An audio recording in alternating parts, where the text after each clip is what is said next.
Hello mga ka-DIY, paano nga ba mag-wiring nitong DIY portable emergency light? On off yung brightness control niya, then type C charging port. So basic setup lang po ito, kaya-kaya nyo po itong gawin.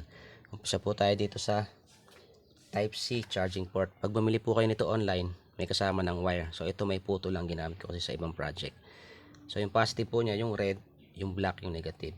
Pupunta po yan dito sa charging module na TP5100. Sa likod po niyan may makikita kayo na BIN plus tsaka BIN negative. So ito po yung input positive, input negative. Then may makikita kayo dito tatlong butas para dito sa LED indicator na charging and fully charged. Red yung mahaba, yung gitna common anode, itong maiksi yun ang green. So dito po yan, yung charge yung red, yung gitna yung common anode, tapos yung standby ito yung green na fully charged na, ibig sabihin. So isusuot lang dito yan, tsaka mo siya hihinang. Isuot ko lang para di na yan. Then ito po yung positive nya, kukonect dito sa BIN plus. Ayan. So yun lang, ito yung negative, kukonekta mo lang dyan, hihinang. So ito yung positive, negative, negative output, positive output. Pupunta naman yan dito sa BMS na 1S. Dito makikita nyo B negative, P negative, power negative, P positive, power positive, tsaka B o battery positive. Pupunta yun dito sa battery. Ito yung positive, ito yung negative. So i-connecta mo lang yan, lalagyan mo ng wire, pupunta dito. Yan. Tapos ito sa negative. Yan po ano. Tapos dito sa output ng charging module, yung positive niya pupunta dito sa P positive. Then itong negative output pupunta sa P negative. So ayan na po. Ngayon naman ito yung brightness control na may on off switch. So ginagamit talaga to sa DC motor control, speed control.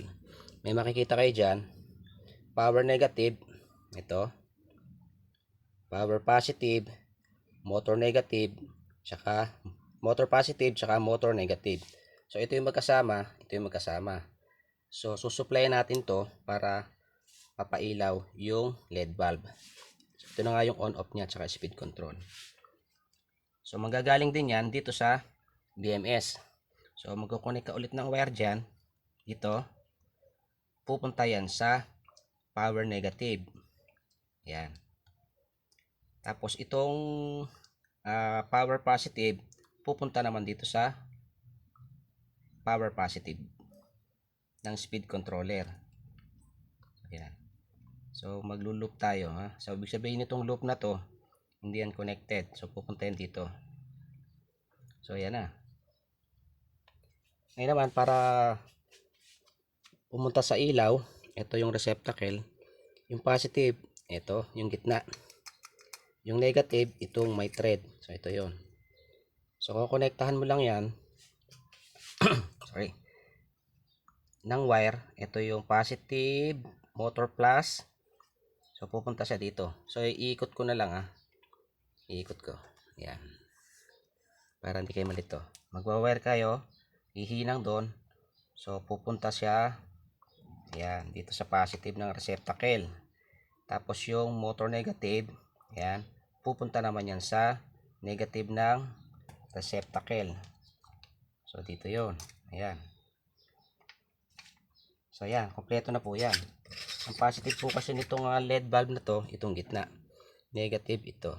Kaya pag in-insert mo dyan yan, at in-on mo to, yan, iilaw na po yung ating DIY portable emergency light.